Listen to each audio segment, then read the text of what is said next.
രാഹുൽ മാങ്കൂട്ടത്തിനെതിരായ ലൈംഗിക പീഡന കേസിൽ പ്രത്യേക അന്വേഷണ സംഘം രാഹുലിന്റെ സുഹൃത്ത് ഫെനി നൈനാന്റെ അടൂരിലെ വീട്ടിലെത്തി. നഗരസഭയിൽ സ്ഥാനാർത്ഥിയായ ഫെനി തെരഞ്ഞെടുപ്പ് പ്രചാരണത്തിലായിരുന്നു.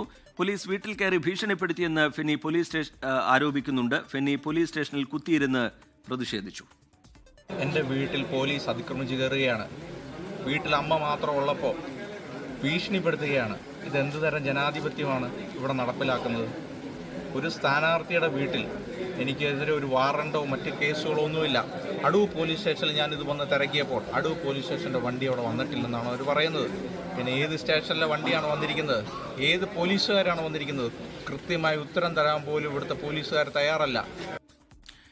വി ജയശങ്കർ വിവരങ്ങളുമായി പത്തനംതിട്ടയിൽ നിന്ന് ചേരുന്നുണ്ട്. ജയശങ്കർ, ഈ രാഹുലിനെ കണ്ടെത്താനുള്ള നീക്കത്തിന്റെ ഭാഗമായി പത്തനംതിട്ട കേന്ദ്രീകരിച്ചുള്ള അന്വേഷണ സംഘത്തിന്റെ നീക്കങ്ങൾ എങ്ങനെയാണ്? ഫെനിയുടെ വീട്ടിൽ പോലീസ് എത്തി വിവരങ്ങൾ ശേഖരിക്കുകയും ചെയ്തു. പക്ഷേ ഫെനി അവിടെ ഉണ്ടായിരുന്നില്ല. ഇത് കുടുംബാംഗങ്ങളെ പോലീസ് ഭീഷണിപ്പെടുത്തി എന്നതടക്കമുള്ള ചില ആരോപണങ്ങൾ കൂടി ഫെനി മുന്നോട്ട് വയ്ക്കുന്നു. ജയശങ്കർ, ഇന്ന് വൈകിട്ടോടുകൂടിയാണ് ഈ പ്രത്യേക അന്വേഷണ സംഘം രാഹുൽ മാങ്കൂട്ടത്തിന്റെ അടുത്ത സുഹൃത്തായ ഫെനി നൈനാന്റെ വീട്ടിലെത്തുന്നത്. ഈ ഘട്ടത്തിൽ ഫെനി വീട്ടിലുണ്ടായിരുന്നില്ല, അമ്മ മാത്രമായിരുന്നു വീട്ടിലുള്ളത്. ആ ഘട്ടത്തിൽ കാര്യങ്ങളൊക്കെ ചോദിച്ച് അന്വേഷണ സംഘം മടങ്ങി. പിന്നാലെയാണ് ഫെനി ഇത്തരത്തിൽ പോലീസ് ഉദ്യോഗസ്ഥർ വീട്ടിലെത്തി അമ്മയെ ഭീഷണിപ്പെടുത്തി എന്നൊരു ആക്ഷേപം, ഒരു ആരോപണവുമായി എന്തായാലും രംഗത്തെത്തിയിരിക്കുന്നത്.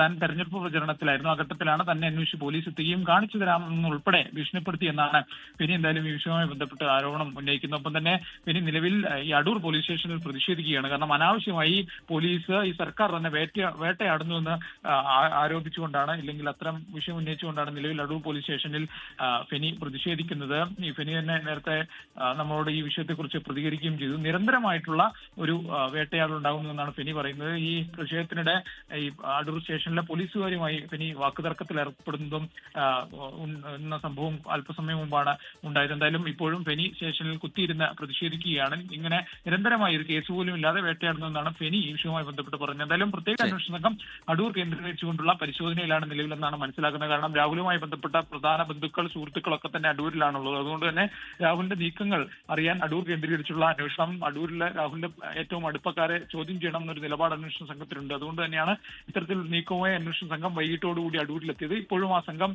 അടൂർ, പത്തനംതിട്ട ഭാഗങ്ങളിൽ തുടരുന്നു എന്നാണ് നമുക്ക് മനസ്സിലാവുന്നത്. നാളെയോടെ കൂടുതൽ പേരിലേക്ക് എത്താനുള്ള സാധ്യത തള്ളിക്കളയാനാകില്ല. ശരി, രാഹുലിന്റെ സുഹൃത്തുക്കളെയും അടുപ്പമുള്ളവരെയും ഒക്കെ കേന്ദ്രീകരിച്ച് വിവരങ്ങൾ ശേഖരിക്കുന്ന നടപടിയിലേക്ക് പ്രത്യേക അന്വേഷണ സംഘം കടന്നിട്ടുണ്ട്. വി ജയശങ്കർ പത്തനംതിട്ടയിൽ നിന്ന് വിശദാംശങ്ങൾ പങ്കുവയ്ക്കുകയായിരുന്നു. ലോകത്തെവിടെയായാലും ഏത് സമയത്തും 24 വാർത്തകളും ഓഗ്മെന്റഡ് റിയാലിറ്റി പാക്കേജുകളും എക്സ്പ്ലെയിനറുകളും വിശദമായി കാണാൻ ഞങ്ങളുടെ യൂട്യൂബ് ചാനൽ നിങ്ങൾക്ക് സബ്സ്ക്രൈബ് ചെയ്യാം.